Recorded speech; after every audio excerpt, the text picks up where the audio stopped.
Entonces creo que va a ser interesante contarlo, pero pues bueno, yo soy un artista de formación, artista visual, y hemos hablado que el, que el desarrollo del arte, como dice el mismo nombre de este seminario, se da a partir de la experiencia, de la intuición, de la experiencia, de experiencias intuitivas, del ensayo y del error.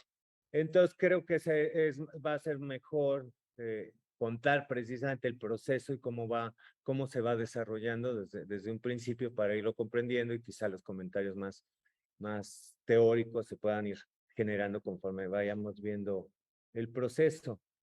A mí ahorita que vi como el origen del proceso de Pablo Helguera, como desde la necesidad los servicios educativos de un museo y la mediación con los públicos va llevando a un determinado proceso donde acaba volviéndose lo importante para el artista Pablo, justamente el proceso educativo.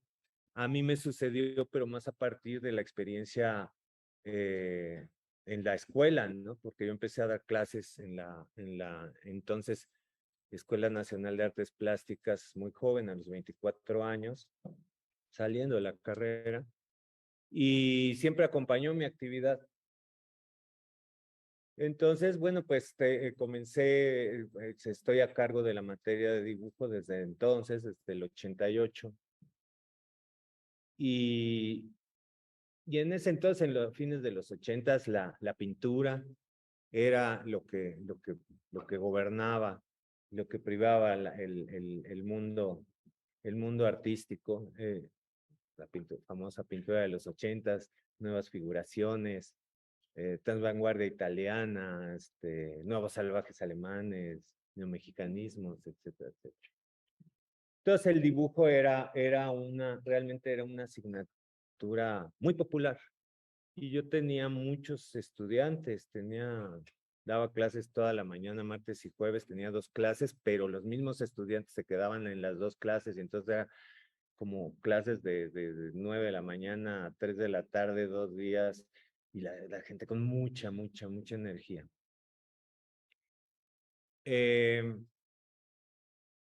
Ahí comencé a descubrir que no podía ser, bueno, además también debo reconocer que fui alumno de Gilberto Aceves Navarro de dibujo, y que yo comencé a dar clases pues partiendo de los métodos con los que yo mismo había aprendido a dibujar, ¿no? Lógicamente. Y Gilberto centraba mucho el problema en precisamente la experiencia de dibujar, la intuición, la no, la crítica a la razón, ¿no? El liberarse, el emanciparse de esa razón y permitir la experiencia misma de dibujar. Dando clases de dibujo, me di cuenta que precisamente pues, la manera de enseñar a dibujar para no hacer procesos academicistas que imponen recetas, ¿no? Como las academias tradicionales del siglo XIX, de que dicen, no, pues una persona mide 8 cabezas y, en fin, toda una serie de cánones establecidos en la enseñanza del dibujo, en un tipo de enseñanza del dibujo.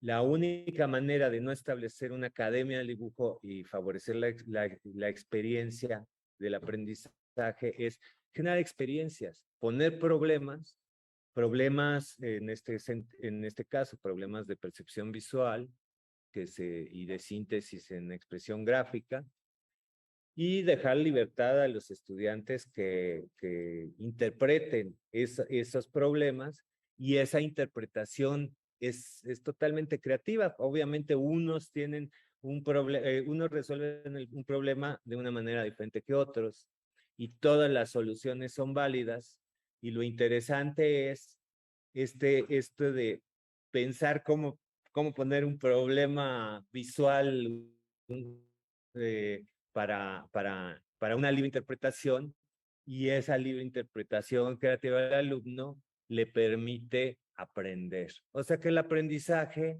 no se da como dar un objeto que digan, mira, aquí está el dibujo, ¿no? Toma.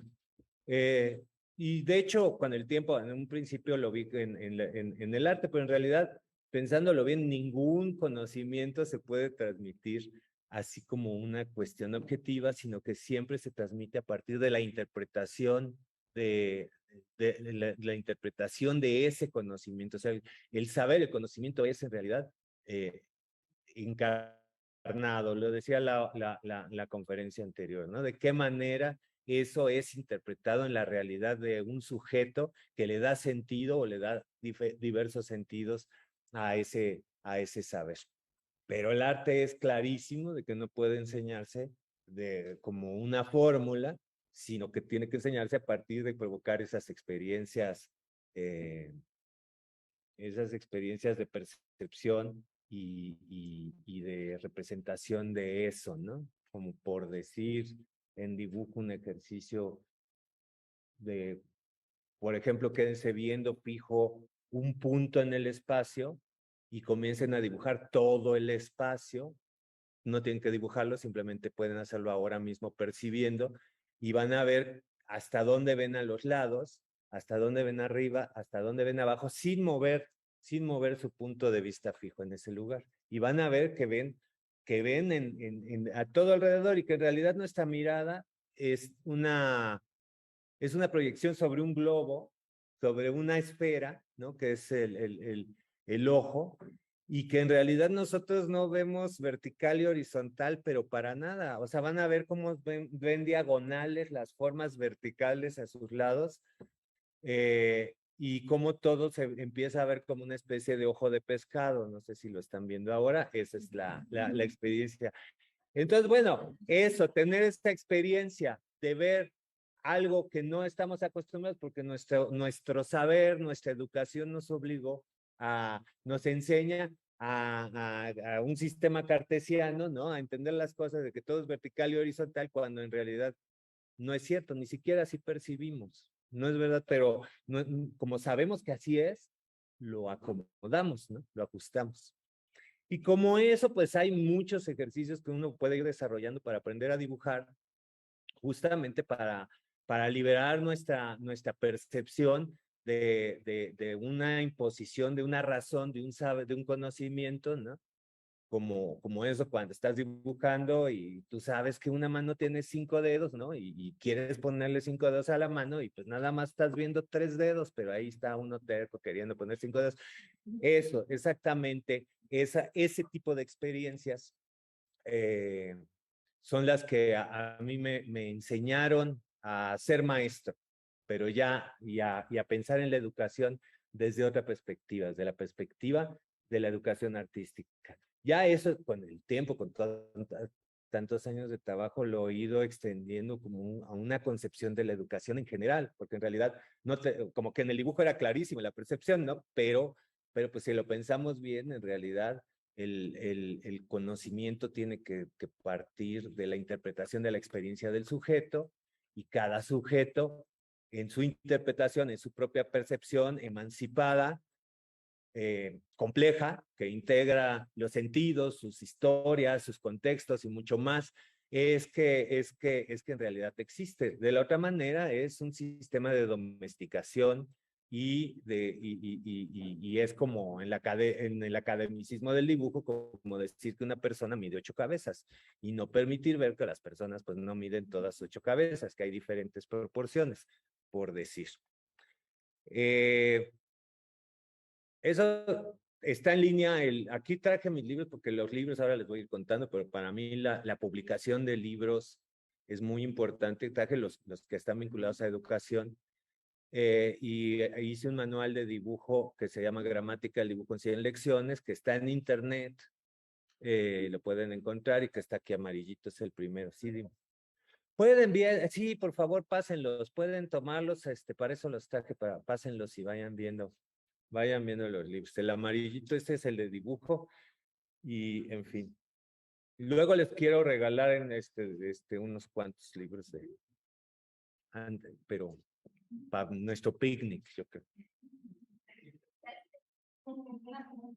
Y entonces, bueno, Les contaba, entonces permítanme irles contando un poco como narrativamente el cuentito porque me es más fácil y también así van viendo, les puedo ir explicando cómo fui entendiendo, ¿no? Ah, no, pues yo estaba aquí en esto de dar clases de dibujo y así fui entendiendo esto. Pues de ahí les contaba, pues la materia de dibujo era a fines de los 80s muy, muy recurrida. Había muchos alumnos, había mucho entusiasmo, mucha energía, mucho deseo por aprender a dibujar. Y entonces yo tenía un grupo tan prendido que cuando conseguí una beca para irme a hacer estudios a, a España, un año, pues me daba muchísima pena que el grupo se perdiera, ¿no? Entonces los dejé organizados. Además, mi relación, debo decir que mi relación con mis estudiantes era, pues eran mis cuates casi de mi generación, casi teníamos la misma edad, ¿no? O sea, yo tenía 4 años más que ellos, o sea, yo salí y empecé a dar clases. Entonces, quedó que se organizó un grupo que siguió trabajando cuando yo me fui, y ese mismo grupo, cuando regresé, bueno, incluso comenzaron a organizarse, a hacer cosas, y de ese grupo, cuando regresé, fue que nos propusimos hacer un grupo de estudios entre nosotros de las cosas que la ENAP, habrán de saber que la ENAP y OIFAD pues, siempre ha sido muy conservadora, no cambió sus planes de estudio del 73 a, no sé, creo que el 2010, más de 40 años, y luego, pues la verdad que los cambios de planes de estudio que han sido como un poco parches o un poco desarticulados, ¿no? Pero en realidad se habla mucho de cómo se ha basado sobre todo la educación del arte en el aprendizaje de las disciplinas, de los oficios, ¿no? Tiene una visión muy artesanal de la educación artística, muy técnica. Y ahí pues teníamos esto estoy hablando del 92, que regresé de España, uh, queríamos ponernos a aprender un poquito de, pues, más de arte contemporáneo y experimentar y pensar más desde un punto de vista más conceptual, que por cierto todavía no estaba de moda para nada, ¿no? Sino todavía estaba la pintura como sistema hegemónico de las artes visuales. Entonces, nos juntamos un grupo de personas, varios alumnos exalumnos de ese taller y algunos amigos más, y comenzamos a vernos cada semana, enseñar nuestra obra, y comenzamos a tratar de abrir el campo, la perspectiva, el aprender juntos y a generar, a leer cosas entre nosotros y a criticarnos entre nosotros y nosotras. Y finalmente decidimos crear un espacio que luego resultó muy famoso, que se llamó Temístocles 44, que fue un espacio que autogestionamos, ¿no? Nosotros durante un par de años y comenzamos a experimentar en ese espacio, a hacer instalaciones que pues no se hacían instalaciones, digo, no solo en México, ¿no? En general en el mundo tampoco apenas empezaba a hacerse, existía más bien el término de ambientaciones, que más que de instalaciones, y a reflexionar y como a tratar de crear un nuevo código de, de, del trabajo a partir del trabajo en un sitio específico que era esta casa, y también la cuestión colaborativa, ¿no? Como cooperativa para generar ese espacio que pues fue modelo luego de muchos espacios independientes.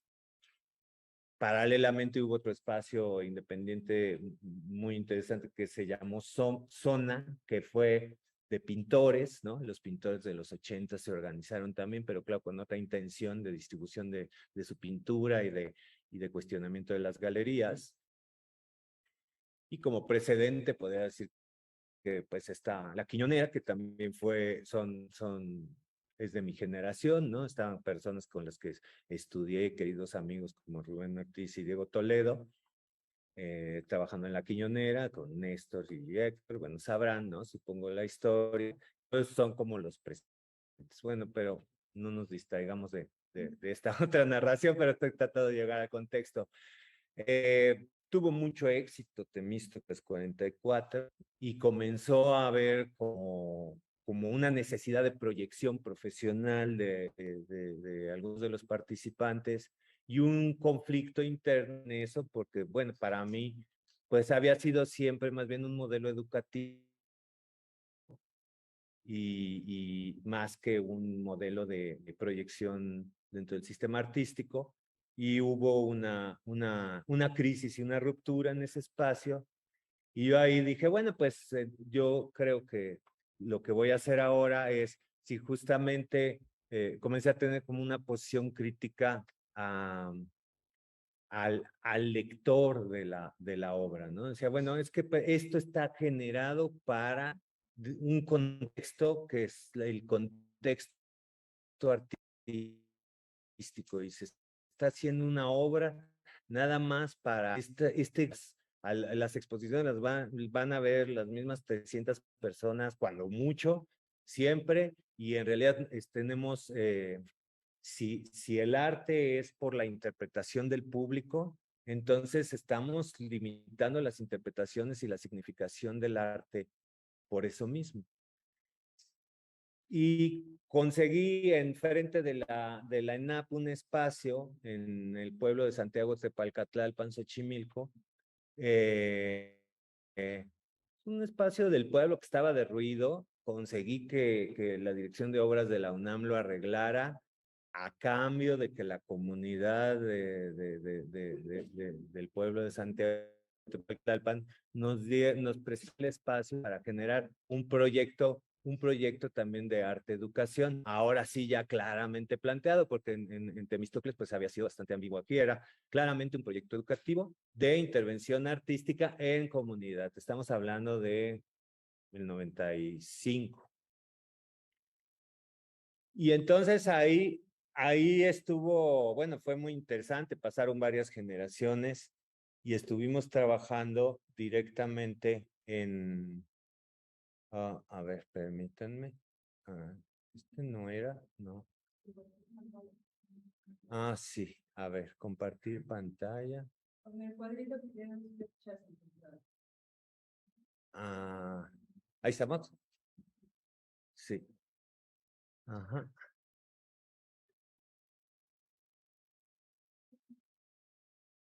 Ok. ¿Esto cómo se cierra?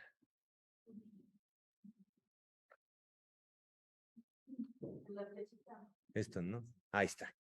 Bueno, entonces esto es en Santiago Tepalcatlalpan. Seguimos la estrategia de comenzar a hacer talleres pedagógicos con los niños, dar clases a los niños, los estudiantes de la ENAP. Hoy varios artistas muy reconocidos, como muy buenos, muy queridos, como Eric Beltrán o Mariana Castillo, o el mismo Sebastián Romo, que estuvo aquí la vez pasada, antepasada. ¿Con los hijos de tus alumnos, con los hijos estudiantes de la ENAP?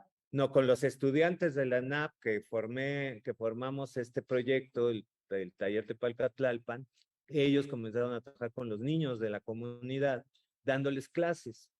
Y esa fue la manera que entramos a la comunidad, pues dando clases, ¿no? ¿Cómo entras a una comunidad? Pues dando, ¿no? Y era un proyecto educativo, pues que podíamos dar clases de dibujo y comenzar a relacionarnos y vincularnos con ellos. Y claro, ustedes saben, un proceso de comunidad, es un proceso de varios años, todo este proceso duró muchos años.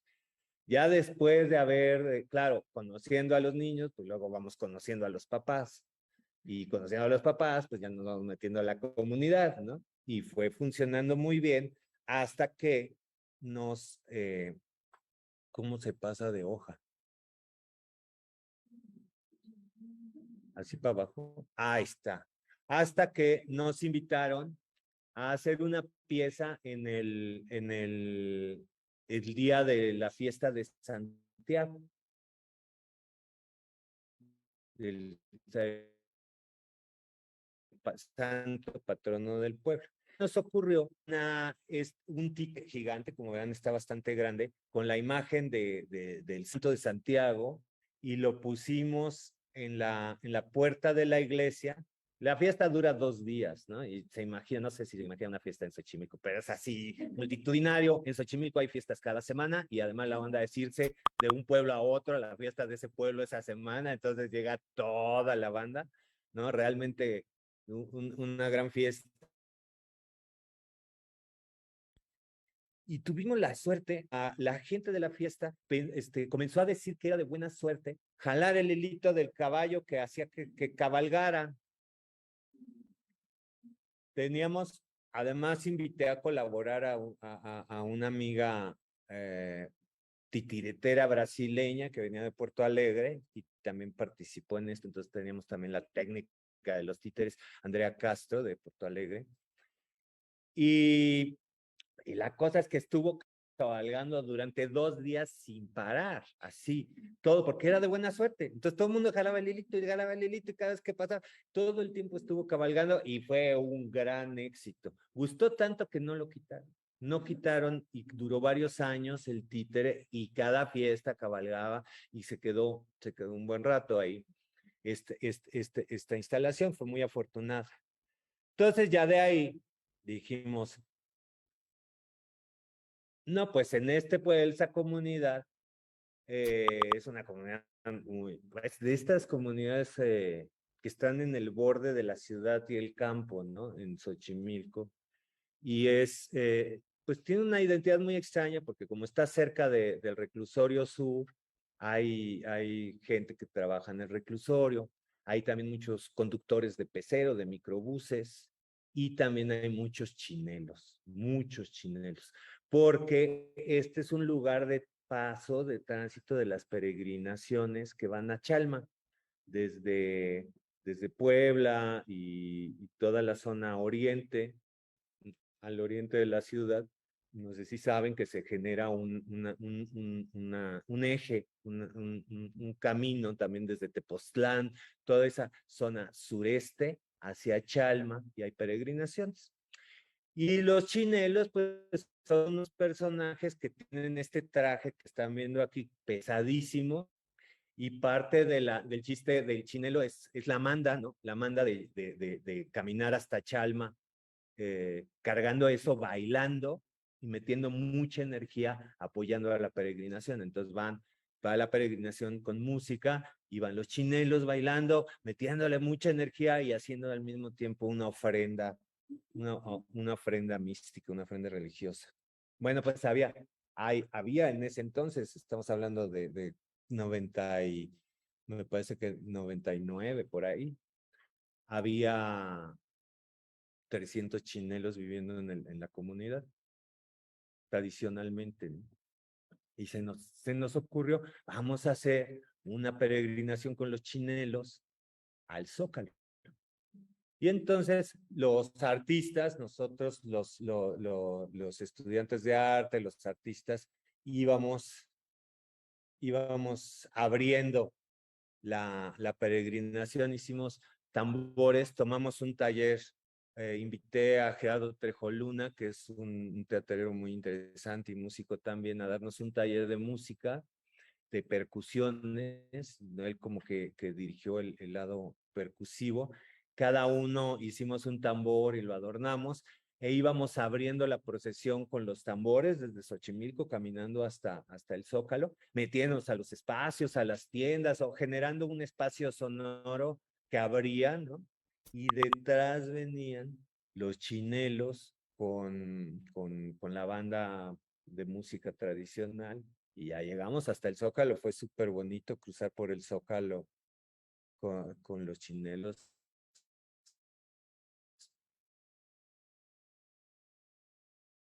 Y al final conseguimos que Xteresa, no en una fiesta en Xteresa, que está atrásito del Zócalo, ¿no? No sé si hay más de estas o ya no. Entonces, la pieza fue muy bonita. Sin embargo, eso nos generó un gran problema, porque resulta que había dos grandes familias de chinelos en la comunidad: la de las autoridades del pueblo, los patronos, y la oposición. Y nosotros invitamos a la oposición sin saber que estábamos invitando a la oposición. Eran los rebeldes. Y entonces, que claro, a lo mejor por eso quisieron hacerlo con nosotros. Y entonces, a partir del día siguiente, comenzó el sabotaje en la comunidad. Cero, ya nos quitaron el Santo Santiago de la iglesia y ya no nos querían, porque pues se sentían ofendidos de que no habían sido incluidos cuando nosotros invitamos a todos, pero pues los que fueron estos y entonces se sintieron excluidos y eso comenzó una crisis de trabajo con la comunidad muy grande porque ya no podíamos trabajar, teníamos un sabotaje de los patrones. Eso a mí me puso a pensar mucho porque yo me había salido, o sea, había llegado a todo esto como una crítica al sistema artístico, a lo cerrado del sistema artístico, a lo jerárquico del sistema artístico, ¿no? Y en eso llegó la huelga de la UNAM. Estábamos en esa crisis, no sabíamos cómo resolver, pero llegó la huelga de la UNAM, que ustedes sabrán que duró un año. Y el gobierno de la Ciudad de México, que tenía simpatías con los huelguistas, quiso evitar que se dieran clases extramuros durante la huelga y retiró todos los espacios concedidos a proyectos universitarios que fueran propiedad del gobierno de la ciudad. Y pues era un espacio público del gobierno de la ciudad y nos lo quitaron. Entonces, pero pues para mí no fue, las cosas en general pasan por algo y está bien, ¿no? Fue como que dices, bueno, ya, nos salvamos, nos libramos, ni modo, ya no nos quería, ya nos quitaron el espacio. Han querido, hubiéramos podido seguir trabajando sin espacio, desde luego, ¿no? Pero pues como ya era tan conflictivo,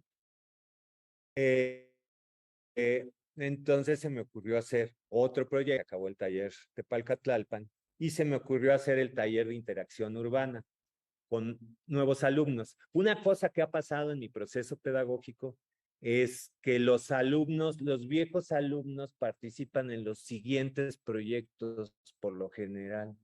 Y entonces siempre ha habido un paso de comunicación intergeneracional. Entonces, por ejemplo, los que habían estado en Tepalcatlalpan, todavía algunos comenzaron a trabajar en el taller de interacción urbana.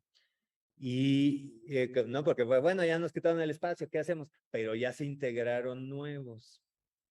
Y el taller de interacción urbana ya fue deslocalizado, o sea, ya no quiso operar en un barrio concreto, en una comunidad específica, como fue el caso de Tepalcatlalpan, y comenzamos a hacer intervenciones puntuales en la Ciudad de México. Esta es una. Hicimos una en Chapultepec, hicimos una gran pelota como de 3,5 de diámetro y hicimos plantillas con los rasgos, con diferentes tipos de rasgos de cejas, narices, bocas, ojos, como para crear perfiles, retratos, ¿no? Retratos de las personas.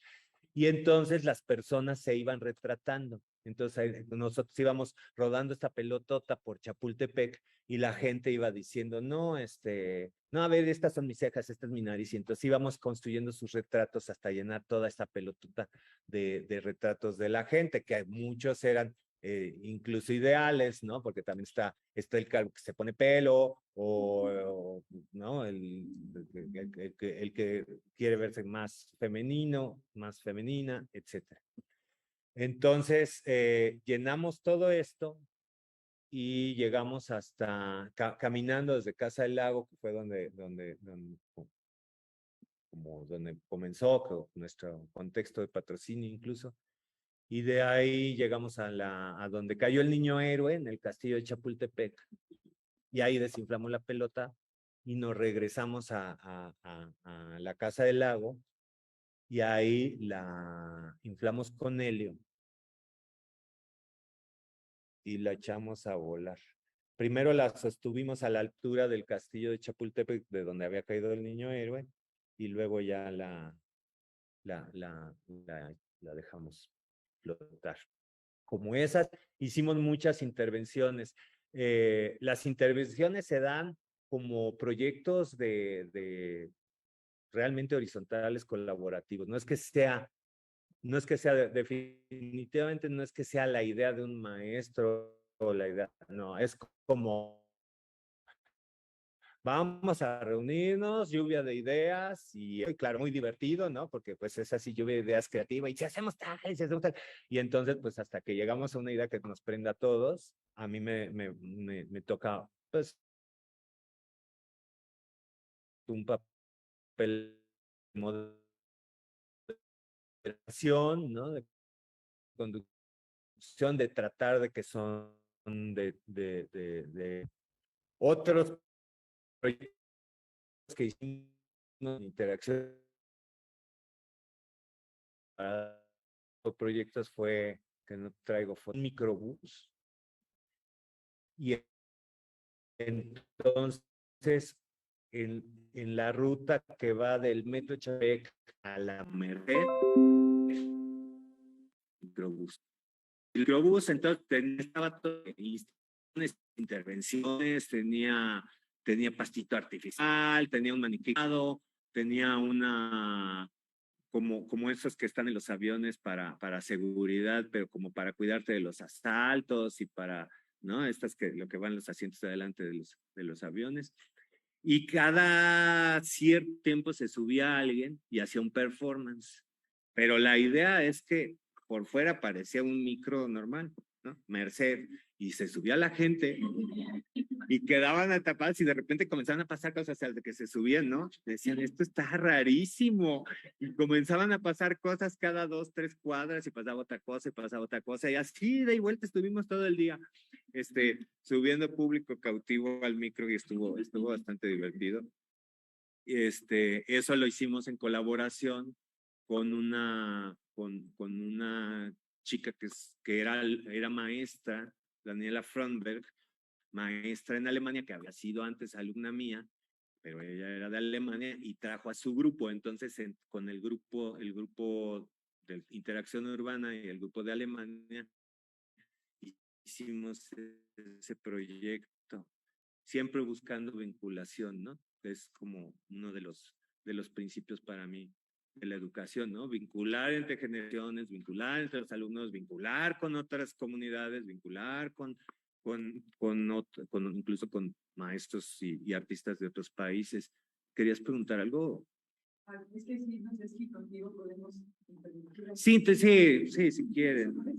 Si quieren, yo como voy a seguir la línea del tiempo así del cuentito, pues así yo me sigo. Ahí me quedé, a ver, dime.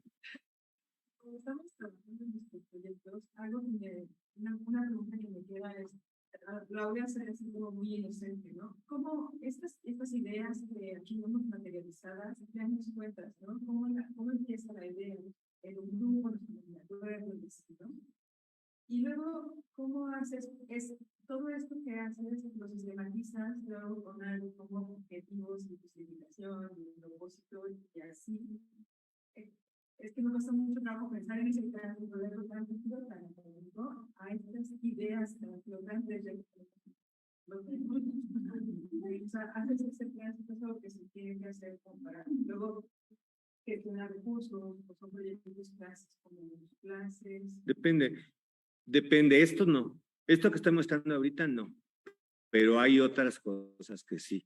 O sea, depende del contexto en el que se va a mover, de qué manera se va a comunicar, por ejemplo, en un contexto académico. Esto no pretendía comunicarse en un contexto académico, esto pretendía comunicarse con el contexto de la Ciudad de México, de ir haciendo intervenciones puntuales y a través de ir haciendo esas intervenciones puntuales que los mismos estudiantes tuvieran una colaboración. Yo creo que lo que integra a un grupo en general es tener un objetivo. Y si el objetivo es un objetivo creativo como ¿no? Vamos a hacer un objetivo, vamos a hacer una obra, vamos a hacer una intervención en Chapultepec, a ver, ¿qué se nos ocurre? Pues eso prende a todo mundo, ¿no? Porque todos queremos eso y puntualmente es fácil conseguirlo.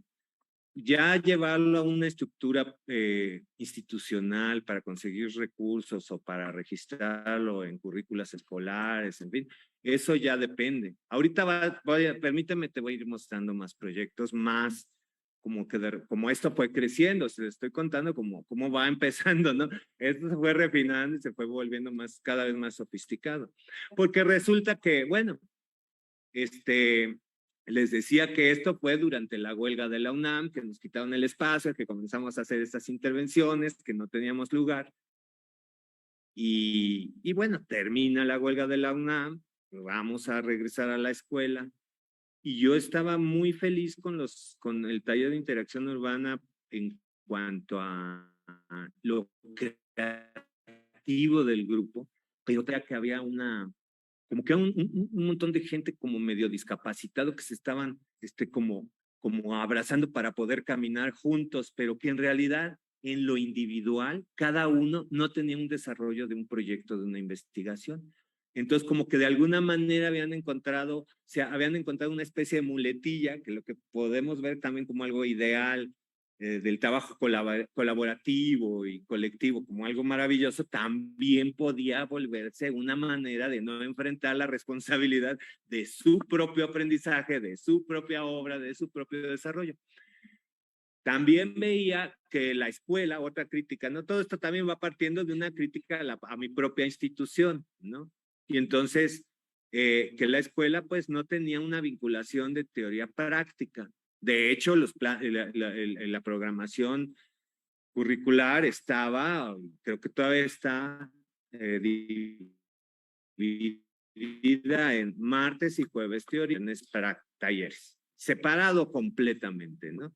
Y en los talleres nunca hay una reflexión teórica y quizá ha cambiado un poquito, ya se ve como ya después de tantos años de conceptualismos, como que ya empiezan a valorarlo, pero en realidad siempre una pérdida de tiempo leer y escribir y reflexionar. Oye, maestro, ¿cómo va mi cuadro? Y sí, nomás ponle 200 veladuras más. No, y esa era así era la educación. Entonces, ¿cómo? Y otra crítica que hice es, ¿cómo? Que no estaba yo logrando incidir dentro de la estructura escolar, porque lo había hecho primero en Tepalcatá, primero en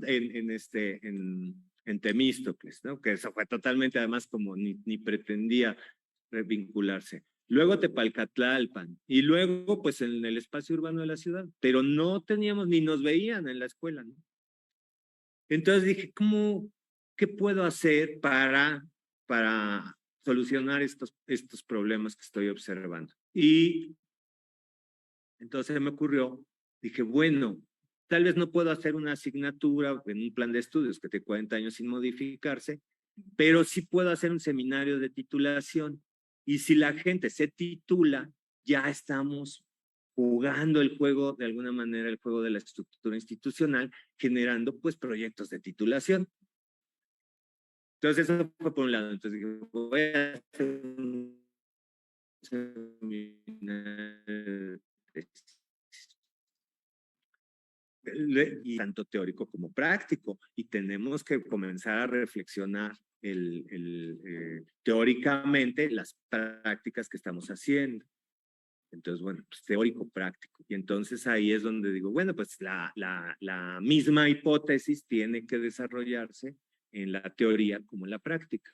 Y entonces la solicitud una de las solicitudes es la misma hipótesis la vas a poner en juego en la teoría como en la práctica. No se trata de que la teoría justifique, legitime una práctica, como suele suceder, o que la práctica ilustre una teoría, sino que ambas al mismo tiempo sean dos salidas de una misma investigación. Tengo esta idea, tengo esta investigación, esta hipótesis, y la pongo en escena, en juego, en experimento, tanto en un texto y en una reflexión teórica escrita como en una serie de obras particulares. Les pedí a cada alumno que tuviera un proyecto personal, pero también quise aprovechar las experiencias de los proyectos colectivos habían sido maravillosos en los años anteriores, y entonces parte de la dinámica también era generar proyectos comunes, no perder esta idea de las intervenciones y de los proyectos comunes prácticos, pero pero tener la responsabilidad cada quien de tener una investigación teórico-práctica. Esa investigación teórico-práctica tenía que ser multidisciplinaria en su práctica y en la teoría. O sea, que tenía que ser enfocada desde varias áreas del conocimiento, como decir, psicología y sociología, por decir algunas, y tenía en su realización práctica que aprovechar varias disciplinas como pintura y video, por decir cualquier cosa, ¿no? Por dar un ejemplo. Este seminario se llamó Seminario de Medios Múltiples, que ahí están los libros, y que empezamos en el 2002. La gente estaba súper entusiasmada de regresar a clases después de un año de no trabajar. Todos teníamos muchas ganas. Entonces había una energía, una potencia muy grande que favoreció el desarrollo del seminario. Y debo decir que yo he recordado esa sensación y esa potencia de energía con ustedes aquí, porque así como estuvimos un año, 2 años encerrados en pandemia, así las relaciones son, sí, vamos a hablar, claro, yo quiero hablar, está buenísimo. Y es una necesidad, una energía colectiva que se está sintiendo, que yo supongo que también ustedes lo están sintiendo, y que le da a un proyecto, ¿no? Digamos, como que ese plus histórico, ¿no? De una necesidad social que se está dando. Y ahí también llegaron todos a Medios Múltiples con gran emoción, todos teníamos muchas ganas de hacer este trabajo, de estudiar muchísimo, de trabajar muchísimo. No estoy pudiendo, ¿cómo hago para quitar esta vez? A ver, esto sí, a ver. Y les quiero mostrar, entonces era condición de medios múltiples, partió de la premisa, o sea, mi propia hipótesis de trabajo con la que yo ya tenía muchos años trabajando, es un poco lo que les conté, por lo cual salgo un poco del artístico. Me voy a trabajar comunidad Palcatlalpan. Es esta idea, el arte no tiene un significado de por sí en sí mismo, sino significa un poco como lo que les decía del conocimiento mismo, pero eso ya son cosas que estamos como comprendiendo más ahora. O sea, las meninas significa la suma de interpretaciones que han tenido las meninas. Cualquier obra de arte significa la suma de interpretaciones, entonces una obra incluye todas esas interpretaciones posibles, y si nosotros nos limitamos a un canal de circulación como es las galerías y el sistema privado de comunicación del arte, pues estamos dirigiéndonos claramente a un público determinado, ¿no? No sé, creo que son unos 30, 50, cuando mucho, coleccionistas de arte contemporáneo los que hay en este país. Y para eso, en función de eso, es que se hace la programación y la selección de las obras en las galerías. Entonces, justo para mí era necesario crear públicos y otros canales de circulación, salirse del espacio institucional del arte y comenzar a explorar eso es. Entonces, eso en esencia quiere decir, ¿cuál es que el arte de una obra, de una pieza, sino significa también por los canales de circulación por los que se comunica y por las interpretaciones o lecturas, el consumo de un espectador. Entonces ahí habría que integrar en el seminario para ingresar, para empezar el proyecto de investigación, tenía que ser consciente de qué manera esa investigación se iba a desarrollar en qué lugares, en qué contextos iba a circular las obras o los resultados de esa investigación y con qué públicos específicos se estaba dialogando o con qué públicos se estaba comunicando. Esas fueron las premisas básicas con las cuales empezó Medios Múltiples. Y como les decía, también el saber que lo que une a las personas son objetivos comunes. Metí el objetivo común de producir un libro, también con esa idea de rebasar el cubo blanco y este sistema, decir, no, pues un libro puede llegarle a mucha gente y no necesariamente es el contexto de museo de galería supeditado, sino que los libros pueden alcanzar a muchos otros públicos, distribuirse de muchas otras maneras y puede ser un contexto de las obras artísticas también.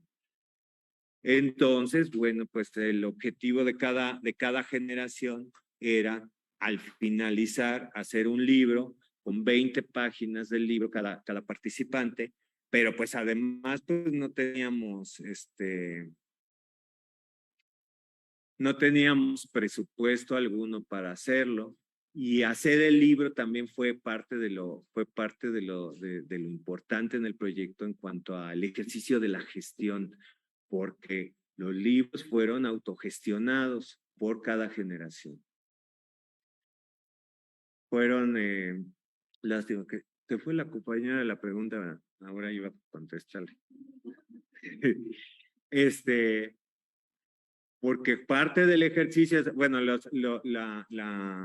cada ciclo dura 3 años y el último año, ¿no? De investigación, producción, generación del libro, y el último año está más dedicado a generar una maqueta, que creo que eso es hacia donde iba a responder la pregunta, cómo generar una maqueta y cómo conseguir patrocinios para publicar un libro. Y eso fue parte del ejercicio didáctico, pedagógico, cómo este grupo se organiza para generar un libro. Y a eso nos unía a todos. Y cotidianamente lo que nos unía, que también es otro de los principios educativos con los que trabajo, es la colaboración educativa. O sea, todo el grupo, la revisión de los proyectos era en grupo, la exposición en grupo. O sea, todo es colectivo, colaborativo, se discute entre todo el colectivo, le echa un montón, no, tu proyecto tal, y se retroalimenta. Entonces, en realidad, no hay un maestro, todos son maestros, ¿no? Y esa ruptura de la verticalidad de maestro-alumno, que también es muy importante, y que está totalmente relacionada con esta idea también de la relación artista-espectador, porque para mí es un poco lo mismo, así como el artista no es el dueño de la sensibilidad universal que nos hace el favor de darnos su genialidad al mundo y nosotros pasivamente consumimos esa sensibilidad extraordinaria, porque cada quien interpreta la sensibilidad de la obra como se le pega la gana y como su propia creatividad se lo permite, y muchas veces de una manera superior quizás hasta la motivación original de los artistas. De la misma manera, la relación estudiante-alumno, alumno, pues es también horizontal. O sea, el estudiante, el objetivo educativo es que el mejor maestro que sea un alumno. Es decir, que se pongan en cuestión esos roles de quién enseña y quién aprende y generar procesos de aprendizaje colectivo. Y eso es lo que se experimentó en Medios Múltiples. A ver, ¿qué les puedo enseñar? Sí, dime. Un poco lo que comentaba hace rato, como de estas aspiraciones como jerárquicas que generalmente en el mundo del arte nos comentaba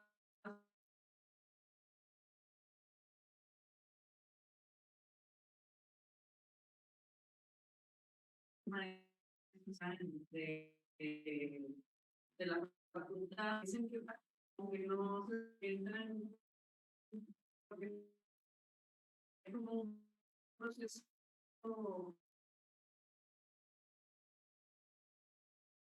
eso que es como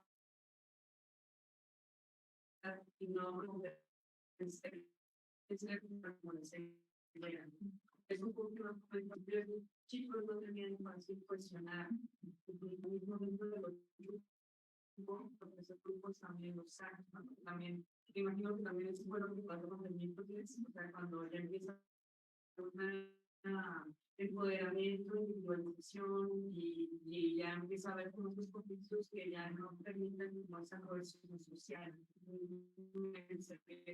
Como a ver nuestra herencia igual, porque también es interesante que muchos de los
de valoración y tu obra valga y seas distribuida y circule.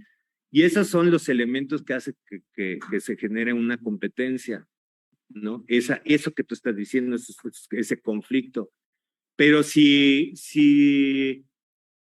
verdaderamente la motivación del proyecto y lo que mantiene unido a un grupo es ese aprendizaje compartido, pues ahí te diré que la competencia puede ser no tan mala, en el sentido de Bueno, el que más está informa y está leyendo y le da a sus compañeros información y dice, no, no, pero yo, mira, yo leí esto y tengo esto y tengo esto. Dices, pues qué bueno, ¿no? O sea, no le está quitando, es un sistema. A mí lo que me gusta mucho del sistema educativo como sistema de conocimiento es que, a diferencia, por ejemplo, del sistema artístico donde se compite, a ver, yo tuve esta idea y mi idea es más original que la otra, es que no importa la originalidad en la educación. Lo que importa es la comunicación, compartir el conocimiento, compartir la experiencia. No me importa si yo lo leí aquí o lo leí allá. Lo que importa es que yo tengo toda esa información y la estoy compartiendo. E incluso es un valor decir las fuentes de donde, no, yo esto lo entendí porque leí esto. Mira, oye, ¿por qué no lees esto? Oye, ¿por qué no ves esta obra?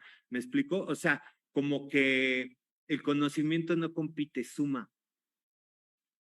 Y si el proyecto de todos está en esa colaboración educativa de sumar, no hay, no es que gane uno sobre otro, sino que el que más da es como el postlac, ¿no? El que más da es el más poderoso, pero en el sentido de que es el que regala más, es el que da más, es otro tipo de economía. La economía del conocimiento, cuando no se apropia, cuando no se restringe, cuando no se limita, es pues sí, pues el que más sabe, pues es el que más respeta a todo mundo. Eso no está mal, ¿me explicó? Es otra lógica. Entonces, bueno, esa es mi experiencia. Al principio el conflicto es que había una estructura, una intención, por ejemplo, entre Temístocles, una intención de entrar a un sistema artístico y galerías y tal, ¿no? O sea, es Curimansuto casi todos los que están ahí, ¿no? Sea, realmente lo tenían claro y lo hicieron muy bien, ¿no? Armaron una estructura de circulación hacia eso. Eso estaba en conflicto con una estructura educativa de compartir y o sea, a otra lógica. Entonces, eso es lo que yo creo que cambia como tener claridad de cuál es el motivo de que se reúna el grupo. Si el grupo se está reuniendo como una estrategia política de visibilidad en el sistema artístico, no es que esté mal, pero pues es eso lo que está haciendo. Si el grupo se está reuniendo para aprender juntos o generar una serie de contenidos de aprendizaje juntas con otros contextos y abrir el campo del saber y las prácticas artísticas, es completamente diferente. Y si estás en eso, no sé, le podrías haber preguntado la misma pregunta a Rigo, a Marco o a los personajes que estuvieron la semana pasada, ¿no? Que no están en la lógica de la estructura ni de la academia ni del mercado, porque eso es precisamente lo que pienso que hay que cuestionar. La estructura escolar como sistema de control y la estructura de mercado que gobierna el sistema artístico y el cubo blanco, las galerías y las colecciones y todo eso, ¿no? Y a mí me ha servido el desarrollo, el poder estar como entre las dos para criticar a las dos, ¿no? Como desde un lado estoy criticando al otro y entonces estar como en ese punto en el borde donde puedo tener una postura crítica tanto al sistema artístico como al sistema educativo. Pero, ¿cuál es el objetivo? Pues la educación. La educación, la ampliación del conocimiento. A ver, voy a volver a compartir esto. Entonces, bueno, les quiero compartir rápidamente porque son varios más proyectos que quería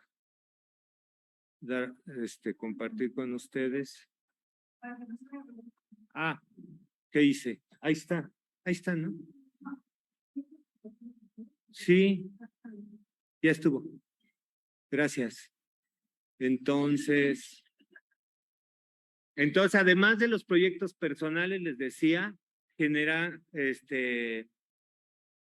muchos proyectos colectivos de realización de cursos y talleres de intervenciones colectivas, colaborativas con maestros invitados latinoamericanos.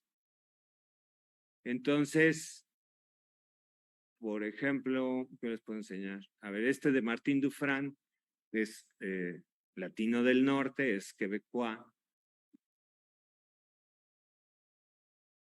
¿Dónde está la obra?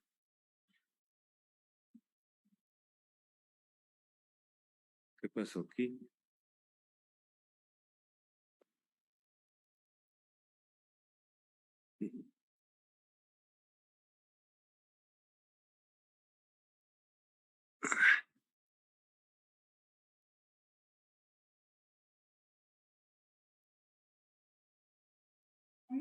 Fíjale, no, afuera.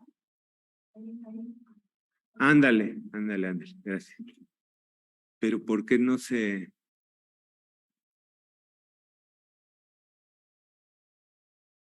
Ah, lo mejor es que le tengo que picar en lo blanquito después de aquí.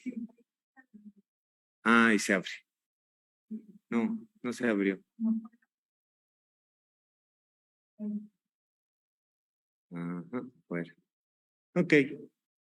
Bueno, ahí cuando vino Martín, era por tiempos navideños, de ventas navideñas, y entonces el seminario Martín, era bonito, este modelo de talleres es muy bonito porque viene un artista del extranjero, vive una semana, usualmente ni conoce la ciudad o la conoce poquito.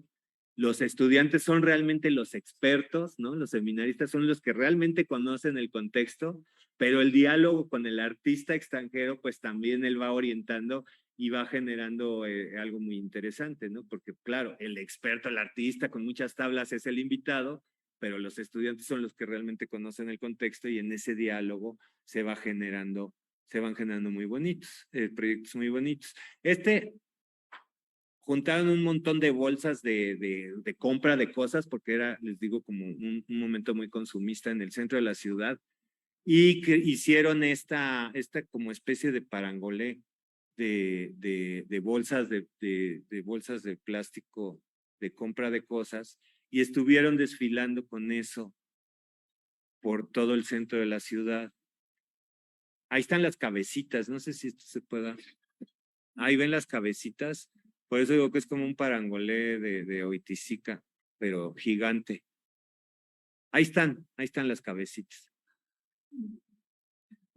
Y luego ya terminaron poniéndolo como en el techo de una vecindad, en el hueco de un patio de una vecindad, en fin. Ese es uno. O, digo, no me va a dar tiempo de mostrarles todos, pero... Ah, fuera, sí, cierto. Vamos a ocupaciones. O por decir, ¿cuál puede ser? A ver, este está bonito. Carlos Capelán, un artista uruguayo como sesentero, ¿no? Conceptual, pero de los conceptualismos tradicionales latinoamericanos. Con él trabajaron en Tlatelolco e hicieron un evento de retrato de las mascotas de Tlatelolco, y entonces estuvieron promoviendo entre los habitantes, los residentes, que llevaran su mascota al día del evento, y entonces les dibujaban, bueno, entre todos, ¿no? Dibujaban a las mascotas. Y bueno, ahí se conocieron, y entonces sirvió como sirvió como un gran pretexto para entrar a las casas y tener como construir esta red, como también para que entre todos se conocieran y generar comunidad, ¿no? Ahí está Carlos Capelanes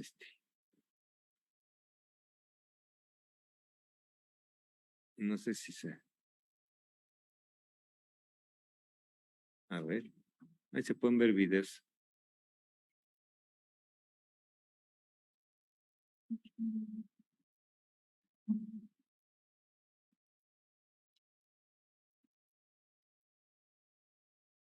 ¿No?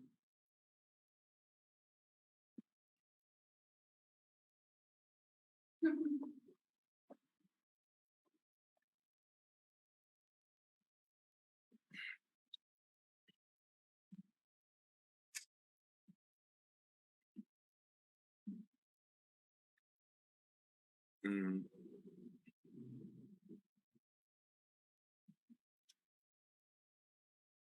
Sí, dime. Pues mientras lo vemos. Sí. Bueno, es que es a propósito de... Bueno, dura 2 minutos.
¿Esto cómo se cierra? Ah, ok. Ahí está. Ahora sí. Bueno, tenía como muchas ideas, sobre todo me parece, pues estoy muy conmovida y me parece sumamente valioso precisamente el trabajo fuera de los museos, fuera de las academias, con la gente de a pie.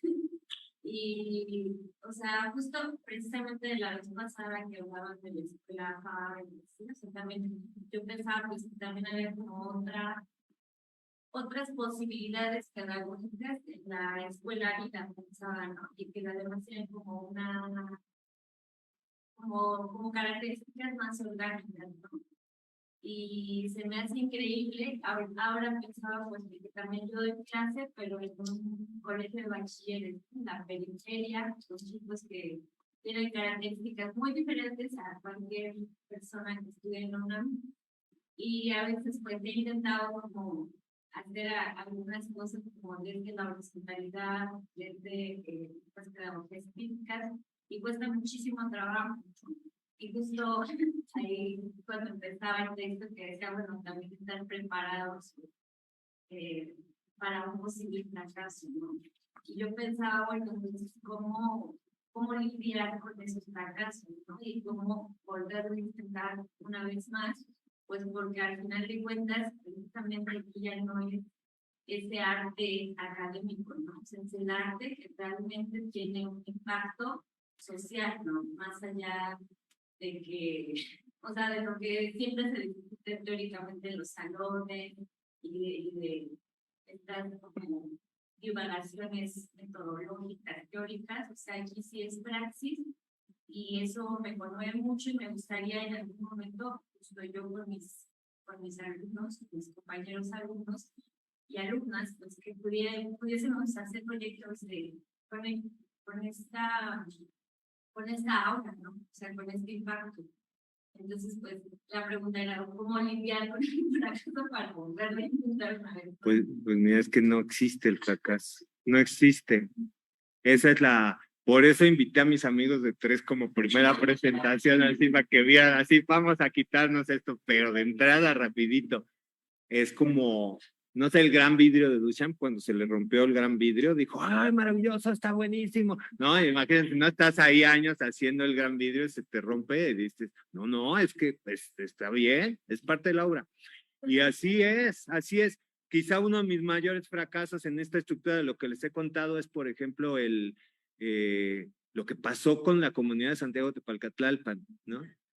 Pero fue un fracaso porque ahora que se puso de moda lo comunitario y que hay que trabajar con una comunidad específica y un público, eso, digo, no, pero a veces las comunidades son autoritarias, a veces son hegemónicas, heteropatriarcales, y no, o sea, no está dado así nomás porque estás con una comunidad, no está garantizado que estás haciendo una obra emancipadora, al contrario, muchas veces está haciendo extensión de la administración pública del sistema de poder, ¿no? Y ahora ya parece un requisito de cualquier proyecto artístico. En ese entonces estaba re mal visto, debo decirles, al contrario, estaba muy mal visto hacer esto, pero ahora es un deber ser, una obligación.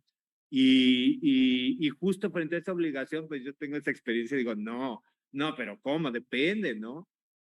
porque si me pongo a trabajar con la comunidad de Tepalcatlalpan y no me va a permitir trabajar con los rebeldes, o vas a una comunidad tradicional y no puedes trabajar con los jóvenes o los gays o los trans o los no sé qué, porque la comunidad tradicional excluye a eso, pues entonces también cuidado.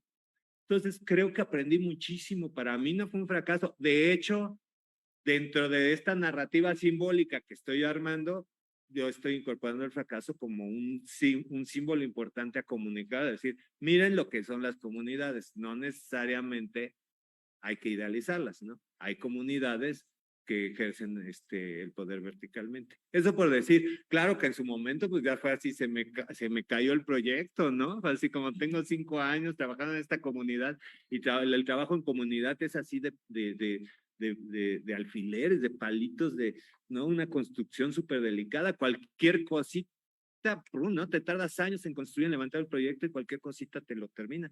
Y así me sentí, pero con el tiempo, pues, no, pues entonces me fui a la ciudad, entonces fui el siguiente, pasó lo que pasó. Entonces yo creo que hay que partir de que no hay fracaso, de que el concepto éxito-fracaso es un concepto también que está dentro de estos valores competitivos y racionales de verdad, ¿no? Como de logos, ¿no? Que se impone un logos, que también tiene que ver con esta cosa de la educación, de que hay un deber ser, un logos, algo que se tiene que saber, una verdad. Incluso como artista, la verdad sensible que expreso, porque yo soy genial. No hay una verdad, no hay un logos, no hay un absoluto, todo es relativo y más bien son procesos de experiencia que hay que permitir, porque si no tendríamos, cuando hace uno una obra de arte, no puede saber cómo va a acabar la obra de arte, porque si supiera cómo va a acabar, no está creando nada, está ilustrando una idea ya preconcebida. O sea, en realidad tienes que poner, tú tienes una idea y la tienes que poner en juego a partir de una experiencia y llevarla hasta el final, y ahí es donde realmente estás creando, cuando sucede algo que no te imaginabas, porque si te lo imaginas, si quedó como te lo imaginaste desde un principio, entonces no creaste nada. Eso sí es, ¿no? Entonces, más bien estás ilustrando una idea preconcebida, seguramente a partir de parámetros no tan creativos. Sí. Libros como más operacionales, ¿ha habido algún proyecto donde las personas involucradas no quieran hablarlo y tú tengas que hacerlo, aprovechando que te quieras, no pasa nada? Si pasara, por ejemplo, supongamos que el grupo es de 7, ¿no? ¿El grupo es qué? De 7. De 7. Son 7 personas y solo quedan 4 o 3 que involucran a las otras personas. No, la pregunta no la quiero hacer así como, ¿qué sería lo correcto para poder narrarnos? Pero no sé qué es el proceso. Lo digo porque me ha pasado. Sí, ya me imagino que es personal. Ajá. Pasaron un montón de cosas, duraron un montón de años, y luego, ¿cómo hagas eso? Y me ha pasado incluso de la pregunta inocente, no tan inocente, como de, vamos a contarlo todo. Ni sin existir, ¿no? Como un disgusto, una incomodidad, aún cuando no existe, y entonces ¿qué te hace con eso? Sobre todo si estás en un ambiente académico, si estás en un doctorado y quieres mencionarlo. Pues es que no, o sea, tampoco estás contando exactamente el contexto, entonces no me imagino, pero yo creo que por principio ético uno tiene que respetar el derecho de las personas de participar o no participar en un proceso, pero cuando el proceso ya fue público y ya se generó la obra, pues bueno, pues ya de ahora en adelante ya no vas a estar, pero ya estuviste y que merece tener un crédito esa persona, ¿no? Porque es parte del proceso, pero es como que, ¿qué les digo? Hay una reflexión que tengo que tiene que ver también con las experiencias de conocimiento y la relación social, es el derecho que tenemos todos de la autorrepresentación.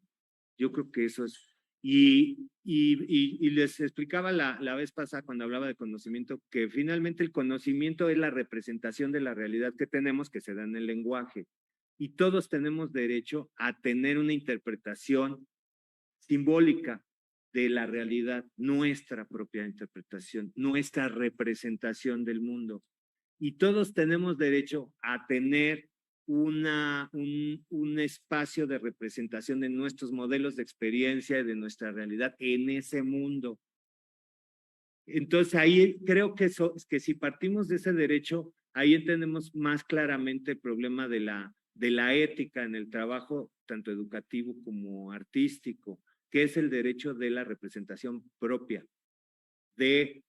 Hay mucho trabajo comunitario que lamentablemente se roba la representación de la comunidad. O sea, el artista se apropia de la representación de determinada comunidad y ejerce y usufructúa con ella de una manera en donde no está permitiendo la representación de la persona, o las personas, sino que se las impone. Entonces, ahí, pues, cuidadito, porque tú no puedes imponerle una representación a nadie. Si tú estás trabajando en colaboración, la representación de esas personas tiene que darse por colaboración. Todos tienen derecho a generar un proyecto, una representación. Y cuando tú trabajas con una comunidad, tú no tienes derecho a imponerle a esa comunidad la representación de esa comunidad. Claro, tú puedes decir, no, yo soy un artista y hice, qué sé yo, un mural, aquí un graffiti, y esta es mi participación. Pero eso es hasta ahí. Ya lo que pasó después, pues ya es otra cosa. O sea, yo creo que hay como que funciona esta cuestión colaborativa, tanto en el arte como en la educación, como una cuestión de cadena de creación compartida. Es decir, yo como artista, les voy a mostrar al ratito, si nos da tiempo, el Jardín de Academus, que es una expo de arte y educación que hice aquí en este museo en el 2010. Entonces yo ahí dije, bueno, me invitaron a hacer una expo colectiva, ¿no? Así como dentro de mis rollos. Y dije, bueno, voy a hacer una expo de arte educación, a llevar los procesos educativos al museo. Ese es el primer principio. Se va a llamar Jardín de Academus porque no hay Jardín de Academus, o sea, academia, la palabra academia viene del Jardín de Academus, porque el Jardín de Academus es el lugar, es donde surge la primera academia, el origen de la escuela, que en los tiempos griegos no es una escuela, no es una institución de dominio como viene a ser después lo que les explicaba, sometida a la iglesia y a un logos y eso, sino más bien escola quiere decir en griego tiempo libre, uso del tiempo libre, es otra lógica. Bueno, esas son mis decisiones creativas. Voy a invitar gente que sean artistas que trabajan en el contexto de la educación. Bueno, esa es otra de mis decisiones creativas. Que sea representativo de la diversidad de contextos educativos, sobre todo de la ciudad, pero también incluyendo al país y Latinoamérica, algunos ejemplos, puentes de comunicación. Otra, en la construcción simbólica de una exposición, ¿no? Son los artistas que trabajan en el contexto educativo. Otra, les voy a pedir que hagan una obra que sea a la vez pedagógica y estética o artística, ¿no? Y para que no sea un performance que dure 2 días, que elijan un público que esté marginado de la educación formal o de la institución artística, o sea que como que abran el campo de las instituciones de una manera crítica, integrando en el museo a esos públicos, pero la elección de cada público es de cada quien. Y ya, eso fue mi obra, eso fue lo que yo hice, ¿no? Y para mí creo que ahí como simbólicamente, metafóricamente, poéticamente, muchas cosas. Luego viene que el artista dice, yo voy a trabajar, qué sé yo.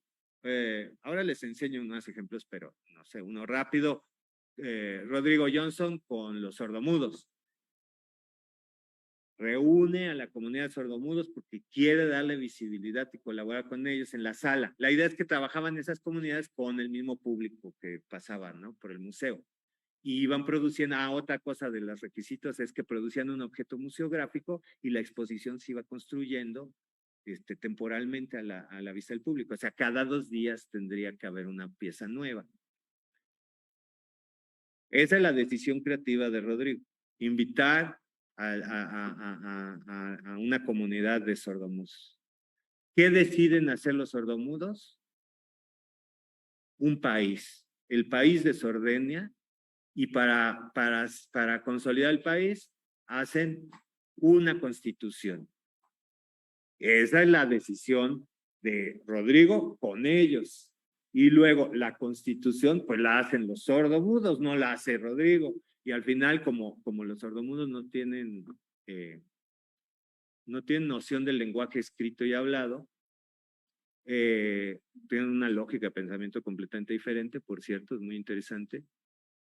Hacen la constitución pues es visual, es como un tótem y le ponen cosas y esa es su constitución. Todos, esto nada más lo estoy ejemplificando, luego les cuento más del proyecto, pero esto lo que quería era como dar un ejemplo de cómo considero que yo como artista o como maestro genero una experiencia. Les decía, la educación también como una experiencia. A ver, vamos todos a ver lateralmente. A ver, vamos a tener esta experiencia sensible. Esa es ahí está mi creatividad en juego, mi poética, ¿no? Pero luego viene un lector de eso que lo interpreta y le da otro sentido. Y es un sentido creativo. Y también es un creador porque crea el significado. Si no hubiera lectores, no habría significación. Entonces, esas lecturas son de esos lectores, que son en realidad creadores. Y así son cadenas de creación. El truco está en asumir el derecho de la autorrepresentación y de que esa autorrepresentación es una creación propia y compartida a la vez. Y que no niega la creación de los demás, sino es una cuestión de vinculación de creaciones, de energías creativas que van generando proyectos o procesos. Y cada parte del proceso pues va teniendo su punto. Una es cuando el artista lo hace, otra cosa cuando el espectador la interpreta. Y otra cosa cuando opera el documento ya en otro contexto, ¿no? Porque todas van quedando, ¿no? Se hacen los libros y luego el libro lo lee a alguien y le dice a alguien más y va habiendo cadenas creativas de interpretación. O sea que no, si pensamos que la interpretación es creación también, ahí se resuelve mucho. Si realmente se vuelve una cosa horizontal. No sé si con esto te respondí la pregunta. Sí, sí. Voy a seguir acá porque estamos medio con el tiempo como siempre, pero bueno, ya me voy a relajar. Entonces, este otro ejemplo, no voy a dar muchos de esto porque si no, no voy a querer contarles muchos más proyectos. Quería contarles todo el cuento y entonces fue otra artista que invité a hacer un proyecto en medios múltiples, que fue a Rosângela Renault, que es una artista brasileña, sobre todo fotógrafa, y lo que hicieron fue ir a todos los mercadillos de objetos usados, antiguos, y comenzar a recolectar un montón de objetos y meterlos en cajas, pero por la historia del objeto. Entonces, los metían en cajas, no sabías lo que había dentro, y nada más estaba la narración de qué significaba el objeto, cuál era su historia. Y luego se metieron a un mercado, al de Portales, y comenzaron a vender los objetos, pero solo por la historia. Entonces ahí estaban las cajas y la gente no podía saber qué había dentro y tenía que comprarlo por la historia. Bueno, ahí están algunos de los objetos que estaban. Es un proyecto también muy bonito. Pero como estos hay muchos. Y no me voy a clavar, pero está el sitio web mediosmúltiples.mx y ahí pueden ver. También les quiero mostrar como algunas cositas de los propios seminaristas, como para ver como qué tipo de proyectos había. Y pues voy a empezar con el de Laura Valencia porque está aquí, para que le dé pena. Este proyecto fue muy bonito. A ver, bueno, te muestro los dos. Este es uno rápido sobre la percepción. Igual no debería yo de platicarlo. Tú podrías contarnos, ¿no?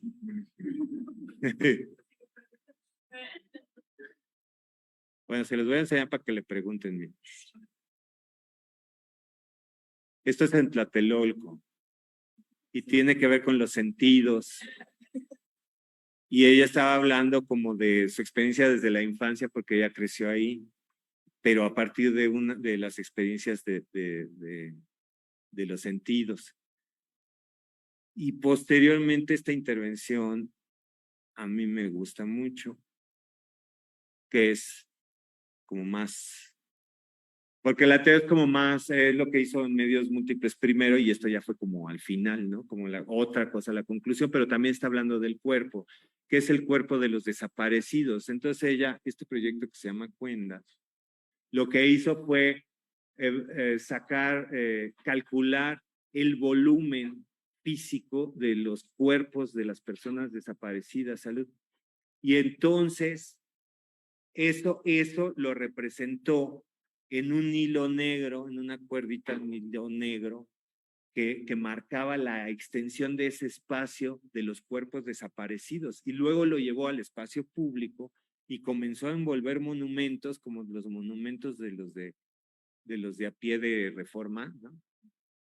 que los envolvía como mostrando la extensión de espacio físico real que ocupan los cuerpos de las personas desaparecidas. A mí me gusta mucho ese proyecto, muy político, muy claro para el momento social en que lo estaba haciendo.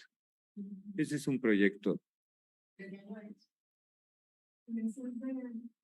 primera es en 2011 y el del Zapata es en el 2016. Como 5 años de... ¿Sí?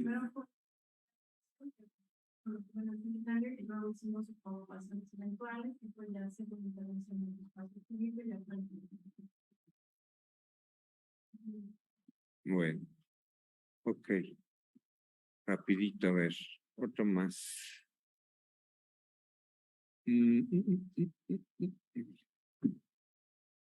El de... ¿Qué puede ser?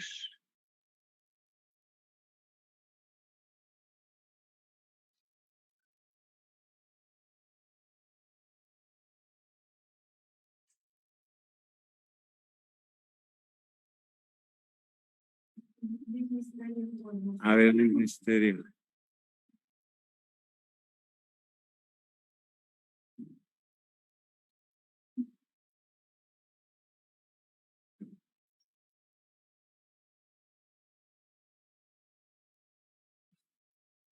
Bueno, Liz Misterio, no sé si conocen la revista Histeria, como que ella ha trabajado mucho como el trabajo de las mujeres, del cuestionamiento de los géneros, articulando, entonces hizo, por ejemplo, esta serie de fotos como cuestionando los ideales del cuerpo femenino.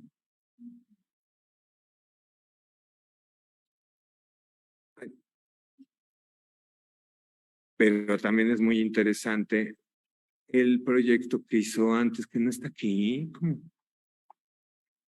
¿Por qué no está aquí?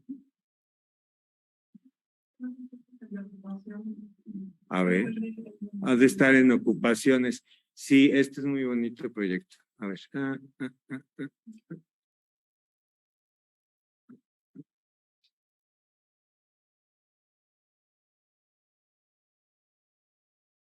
Una quemas de Laura,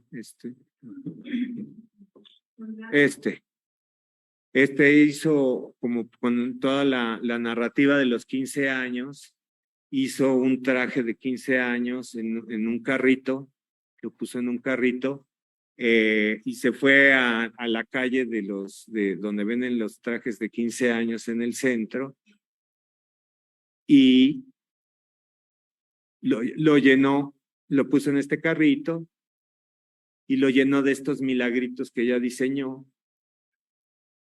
Y entonces luego le pedía a la gente que cortara el pedazo del vestido para llevarse el milagrito, diciendo no me cuelgues los milagritos. Ahí está la significación de cada milagrito que ella puso. Y acabó todo el traje, todo agujerado. A ver si hay más. Ajá. A ver, podemos ver un poco del video.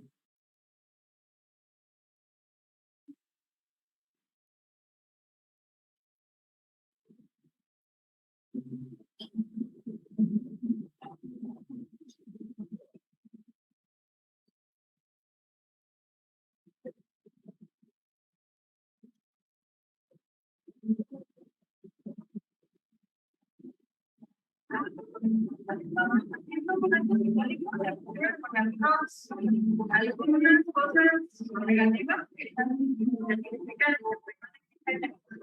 Y entonces, si ustedes cuando pues son estos filamentos, estamos significando, entonces usted dice, esta cosa no tiene un de plata que me estaba conmigo y yo como, yo que como mi utilidad, pues se lo corta. Y simbólicamente, pues al quitar de la vestido, se quitas el pelo.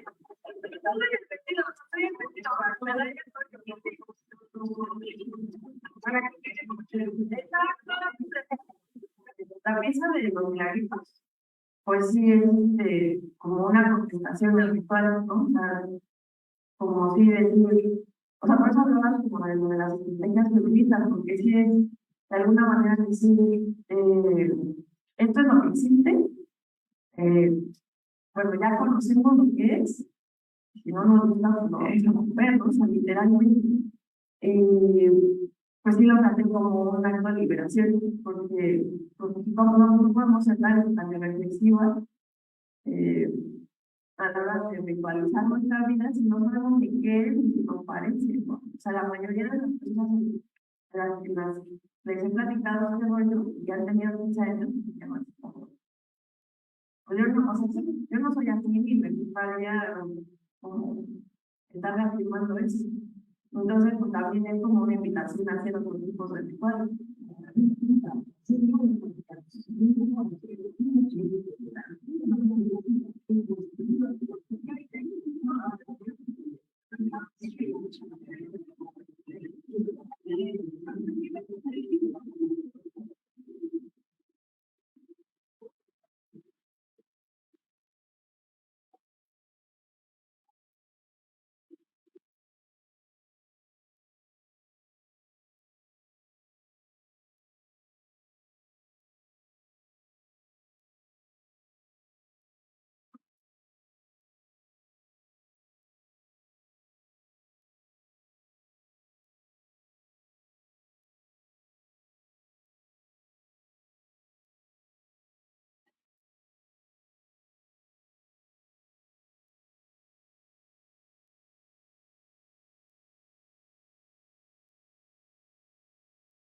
A ver, vamos a quitar ahora. Ok. Bueno, uno más para ya pasar porque siempre está el tiempo encima. A ver, uno o dos, a ver. Hablando también como de construcción de mitos es interesante. El de... No. ¿Dónde estamos? Aquí abajo. De Alfadir Luna también está interesante por la construcción del mito. Bueno, los invito a verlo, está en internet y también luego les prometo que les voy a dar los libros. ¿Qué pasó aquí? Hay como muchos modelos de investigación, de experiencia totalmente distintos dependiendo de cada investigación. Este caso, ¿qué pasa? ¿Por qué esto no? Está lento, ¿verdad? Bueno, entonces les voy contando. Alfadir Luna lo que hizo fue ir al mercado de la Merced y comenzar a generar un mito de un hombre de maíz como que una vez al año, cada ala, tiene varias alas el mercado, tiene me parece ocho alas como son frutas y verduras, cárnicos, o sea, dependiendo de los productos, es muy grande, ¿no? Y entonces como para integrarlos, cada ala del mercado tenía que integrar, iba haciendo una procesión con este hombre de maíz y tenía que integrar tenían que integrar al hombre en la procesión, pasando de un lado a otro, o sea, ponían un brazo, ponían otro brazo, el cuerpo, y finalmente llegaba a, ahí iban pasando, como con música y fiesta.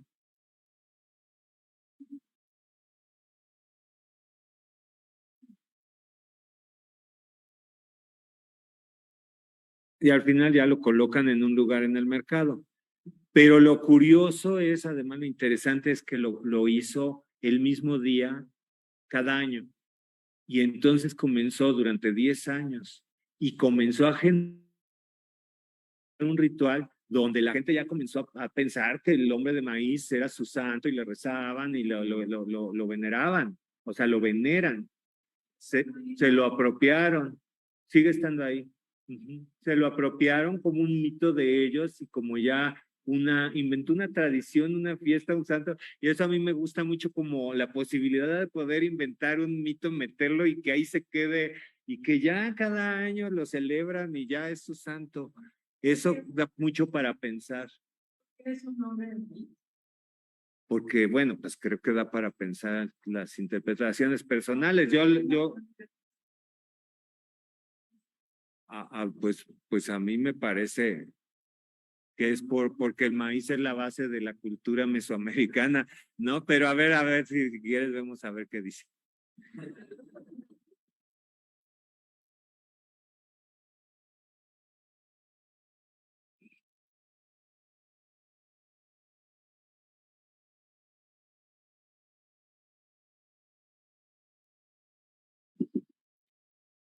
Las 11 partes estaban divididas en el cuerpo, cada parte del hombre.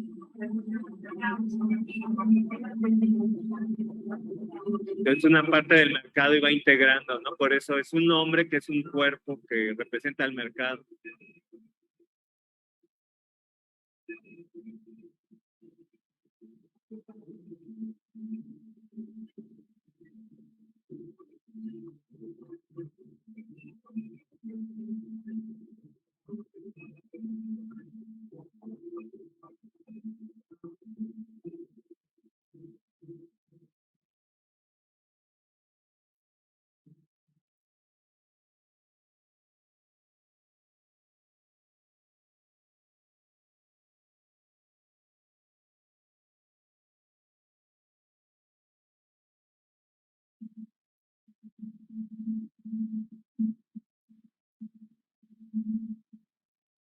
Iba empezando primero un piecito, luego otro, en cada zona, cada ala del mercado, ¿no?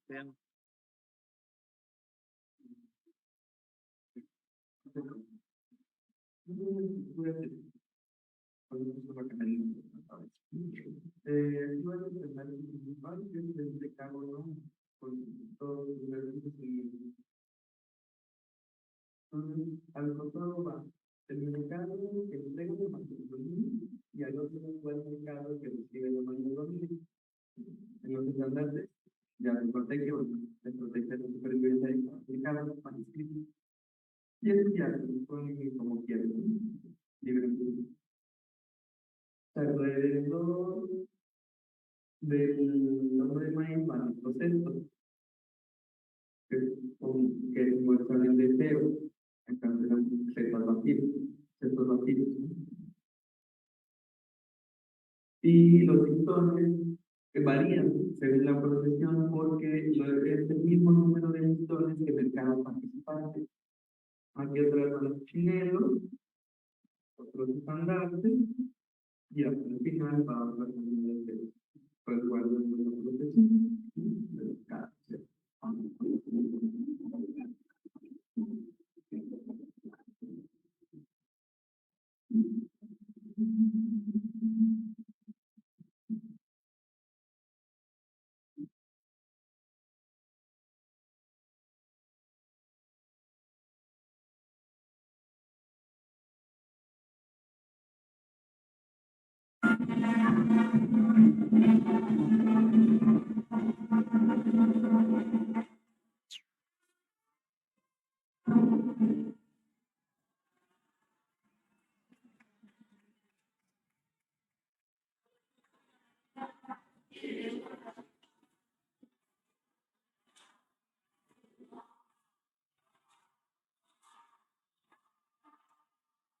Sonora, porque también el mercado Sonora es parte de la Merced. A ver.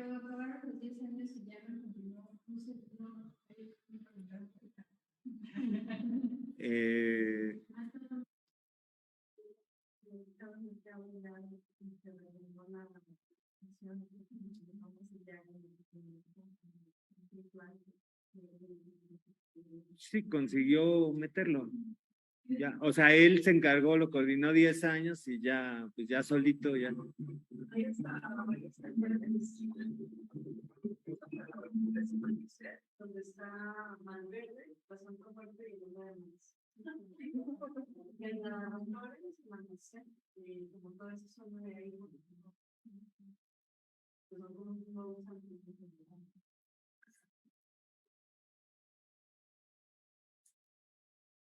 Fíjense que si no escuchamos la llamada de que el maíz se ponía a verdura cultivada por el maíz. Así.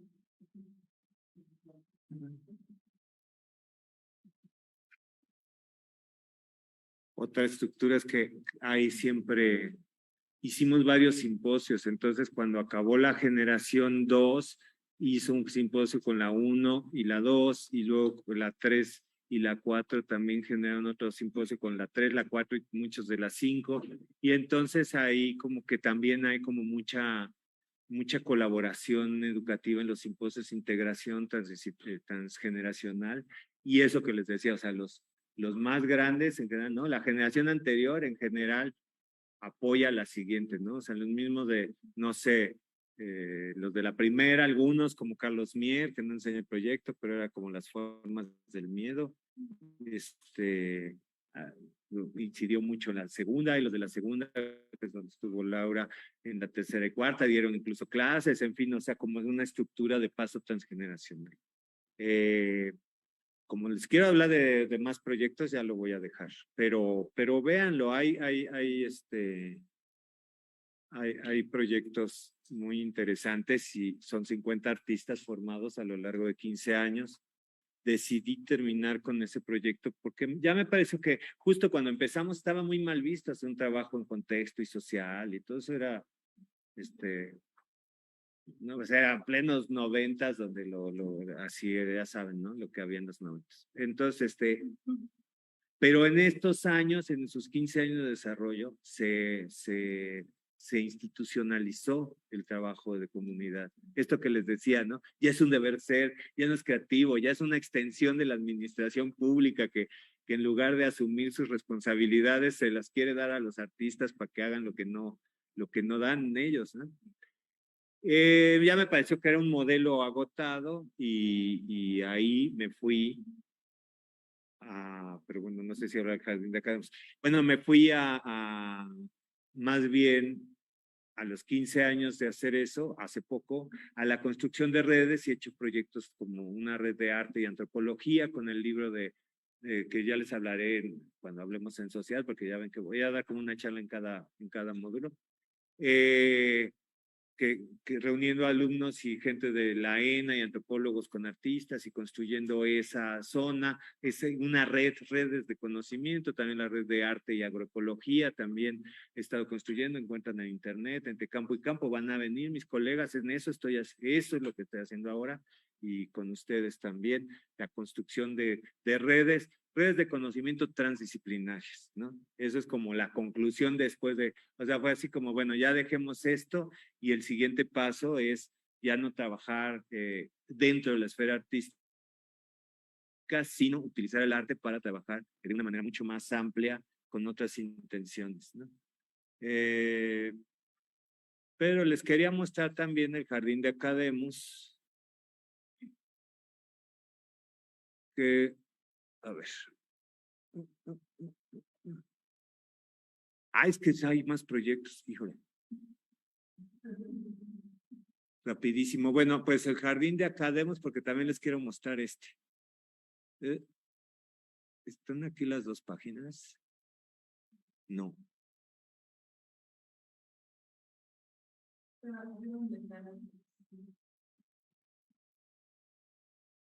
Aquí en Ventana.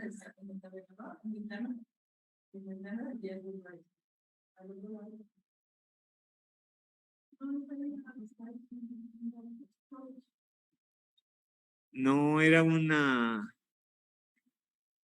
Debe ser un PDF, ¿verdad? Ah, gracias, gracias, gracias. A ver, esta es. Esta es. Bueno, ya les expliqué más o menos cuáles fueron los principios. Esto fue en 2010.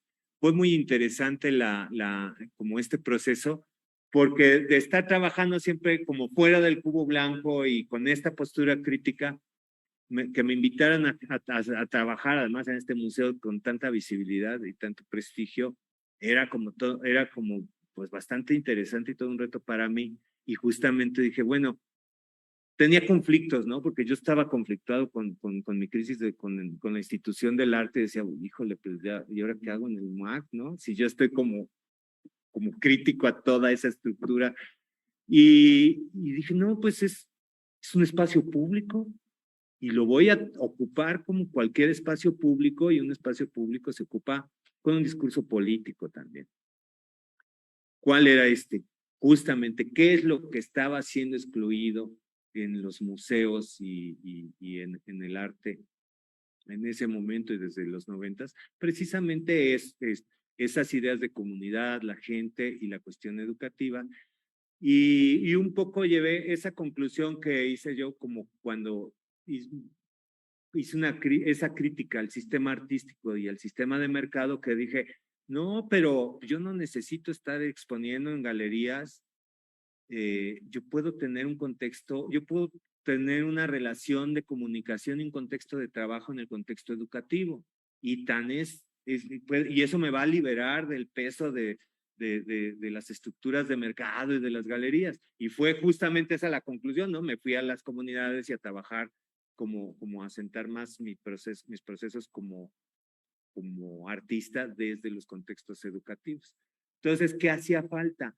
Dar visibilidad a esa práctica, a la práctica de la educación y de los contextos educativos como una práctica artística.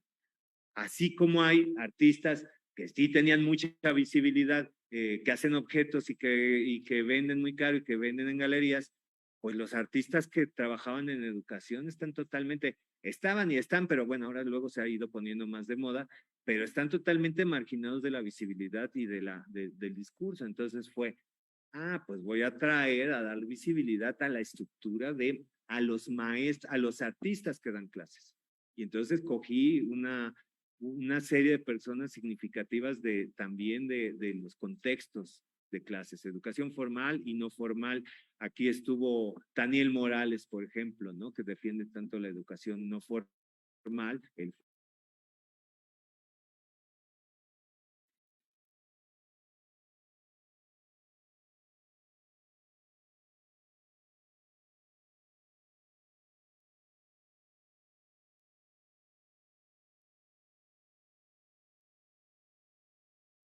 el mundo lo puede tener, porque entonces es mi obra de arte que yo firmo. Y entonces comenzó a hacer una gran biblioteca de imágenes y de libros en el museo, y esa fue la pieza que hizo también.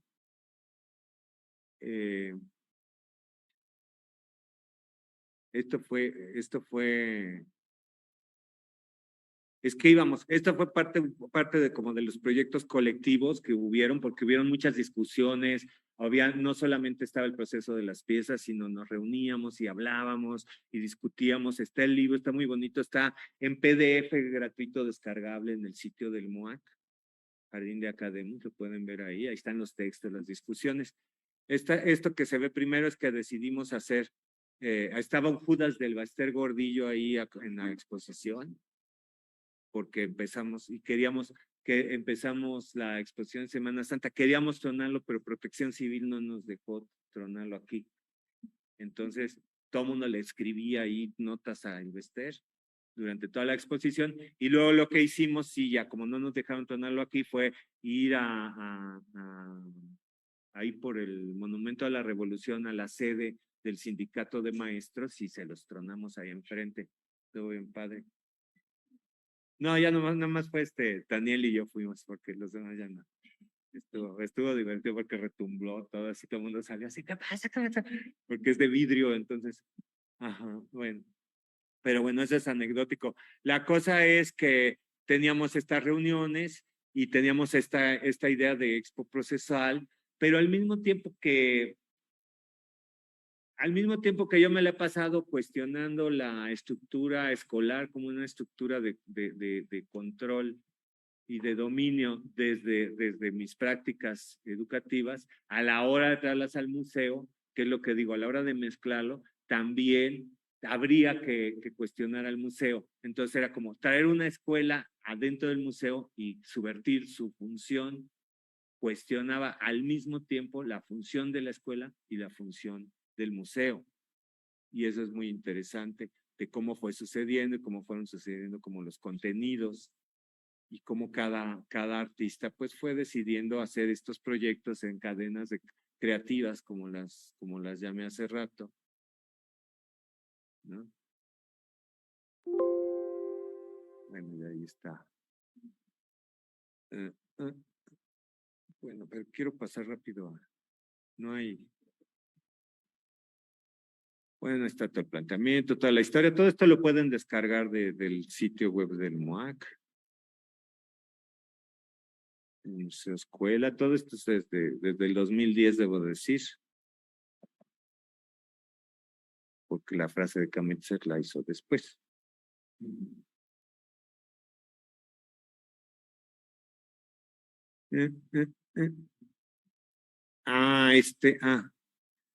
Pues no sé, a ver, por ejemplo, ahí vamos viendo algunos proyectos o en el día a día.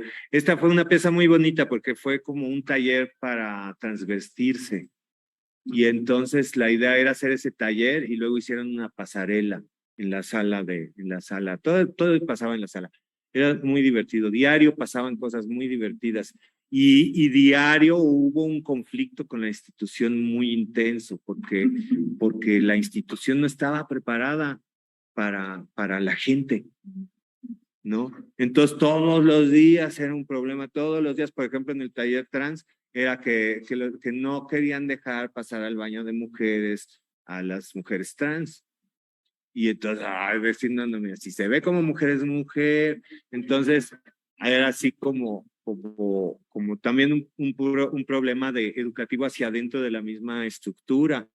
Luego el planteamiento era que cada 2 días iba a haber una nueva pieza en la sala, pero aquí estaban, no sé, acostumbrados a hacer un montaje, pues por lo menos 3 semanas antes de la inauguración. Y eso de pedirles que cada 2 días poner una nueva pieza, pues no era posible, o sea, se me revelaron horrible. Tuve que contratar gente para ir haciendo y en realidad ya no me salió eso y en realidad tuve que hacer como que a la mitad, montar la mitad de las piezas y al final, el otro final, porque definitivamente no fue posible hacer Quiero pasar rápido a las obras, a ver, perdón. Si haces una chiquita de las páginas, pasas más rápido. ¿Cómo? ¿Cómo así? Gracias. Gracias. Ves las reuniones. Entonces, bueno, esa fue una pieza. Otra pieza empezamos con la pieza de Urs Yagi,